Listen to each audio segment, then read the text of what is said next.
Good afternoon, everyone. Let's discuss the most stupid thing I've seen today, shall we? Police say they stopped a person suspected of impersonating an officer during this morning's commute. They received reports of an unmarked police car weaving in and out of traffic and caught up to the white sedan on Interstate 25 near Interstate 70.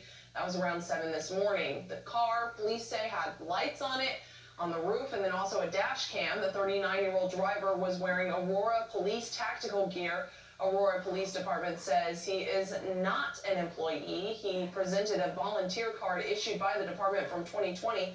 Investigators are working right now to determine if it's valid. Katie Johnston for CBSN Denver. You know what's going to happen to that car? Here, allow me to show you that too. Today we're going to destroy a vehicle that was used in a police impersonation back in September of last year. This vehicle, they tried to pull over an off-duty police officer. The individual was contacted. He was subsequently arrested. He was convicted, and the car is forfeited to the city. And today we're going to destroy it. What I expect to see? I expect to see a vehicle torn to shreds. It's going to be cool.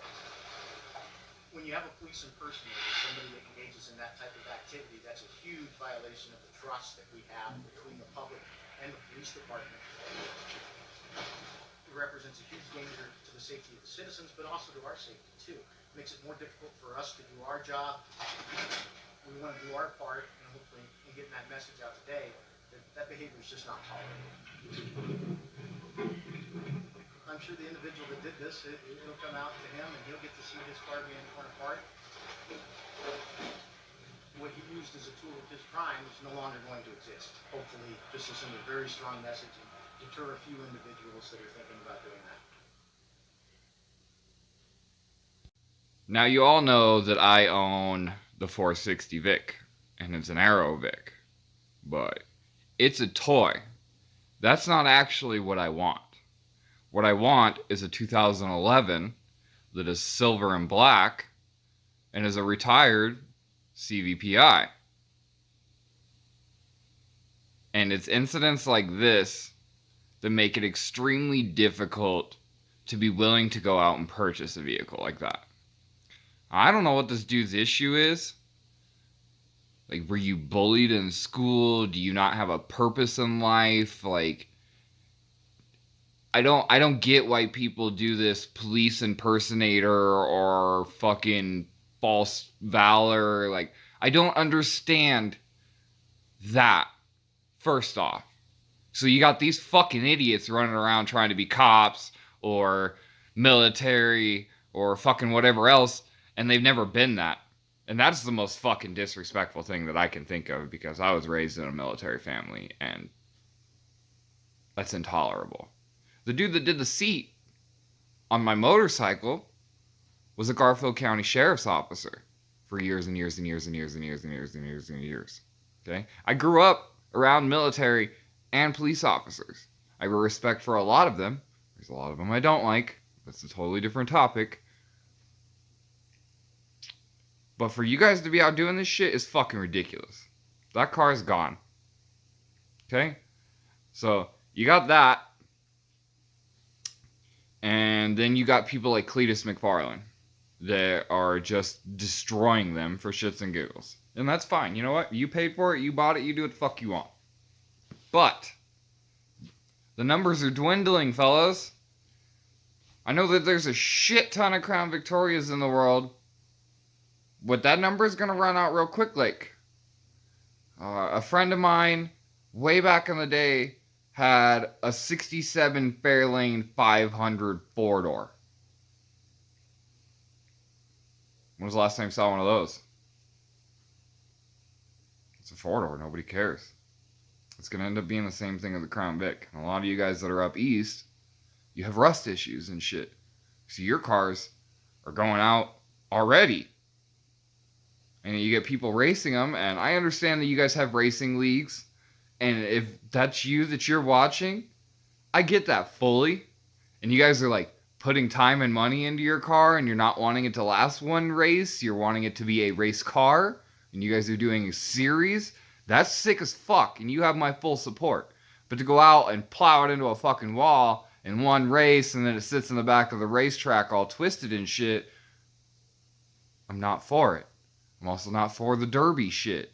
I don't do that. A lot of derby people have tried to buy my car when it wasn't done and I had it for sale, and I'm not for that either. I've done derby stuff. I put a Caprice on a derby, and to this day, I regret it, because that was a rare, uncommon, whatever you want to call it, car. And then on top of that, 90% of the Crown Victoria owners in the world are common everyday people that are not car people. And yes, if the shoe fits, you need to wear it. Because 90% of what I see on the Facebooks or the Intergoogles or the YouTubes is bolt on, well, what oil do I put in it? What spark plugs do I put in it? What do I do with this? Or how do I get the blinkies? Or how do I blah, blah, blah, blah, blah, blah. 1%. 1% at very most are doing real things with Crown Victorias. I used to be a really big fan of Neighbor, but he's kind of just put it away and doesn't really do anything with it, and it's whatever. And it is not the world's fastest Crown Victoria. Cameron has that record, and I don't care if it's got an LS underneath the hood or not. He still put the work in, and it's still a Crown Victoria. You got Ari Solomon, I believe that's his name. I could be getting it wrong, and if I am, I'm sorry, bro. But he's got a Turbo Vic that's beautiful.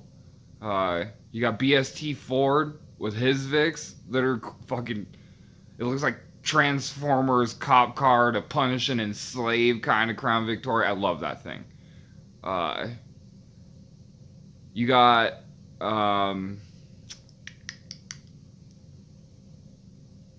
Faster Proms, that's what it is. With their subscriber donated Crown Victoria, that thing's pretty sick. But like, there's not a lot of people doing that. 1%. If there was a million of us in the Crown Victoria fucking community, it'd be like 1,000 of us that have actual custom cars with real custom parts, with actual effort and stuff. It sucks to be in that 1%. Like, if I were to go out and buy a Camaro right now, I immediately fall to the bottom of the bracket, and I would stay there for a very, very long time, because there's people that have track tune suspensions and motors and gearing that are in the right place, and like weight distribution, and like, you can get in and you can look at people and be like, bro, that is insanity. How'd you do that? And you can learn from almost every Camaro, because there's a huge aftermarket support, there's a huge community around it, and they're all doing things. It's not just bolt-on BS. Can't do that in the Crown Victoria world. And mark my words, you guys are going to see 10 years from now, 20 years from now, these aren't going to be around anymore. People are already freaking out that the market is skyrocketing. That's because everybody wants to jump on the bandwagon. So you're going to have cars in junkyards with major cancer issues that aren't fixable, including the chassis rusting completely out from underneath them, which I have seen. You're going to have cars that are owned by elderly people that are not going to leave their collection until they pass away or something happens, because they drive it to church on Sunday and it's super reliable and they don't have to do anything with it. And then you're going to have extremely nice, expensive examples that people can't afford, and that's going to be it. So either you're going to be stuck with something that's stock, that's shitty, something that's stock that was well taken care of, but they're getting harder to find, or you're going to have to pay for a Vic. And it's because of idiots like this. That's one less Vic in the world. You slam it into a wall, that's one less Vic in the world. the chassis rust out from underneath it, that's one less Vic in the world. This is not an infinite source of automotive fundum. It is going to end one day. And there's not going to be any more Crown Victorias. And people are going to have to go to something else. And the other stuff's not easy to find either. I've been looking for a 92 Buick Roadmaster for like the last 3 years. I've owned one. And I immediately sold it to my sister because her friend needed a better car and I didn't really need it. Those don't come up. Caprices sure as shit don't come up around me. Impala SS's don't come up. Like these big 4-door full chassis cars, they're not going to last forever, ladies and gentlemen. And the Crown Victoria was the last one. I mean, correct me if I'm wrong here, but I don't know of another full chassis, full frame, 4-door, V8, 4-speed automatic, solid axle rear end car that was produced after 2011. I'll wait. Stop people from being stupid.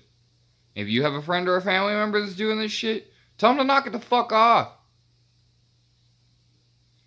Rant over. Have a good night and God bless, y'all. I will 100% be posting video when that car gets crushed if it comes out the way I think it will. Love y'all. Bye.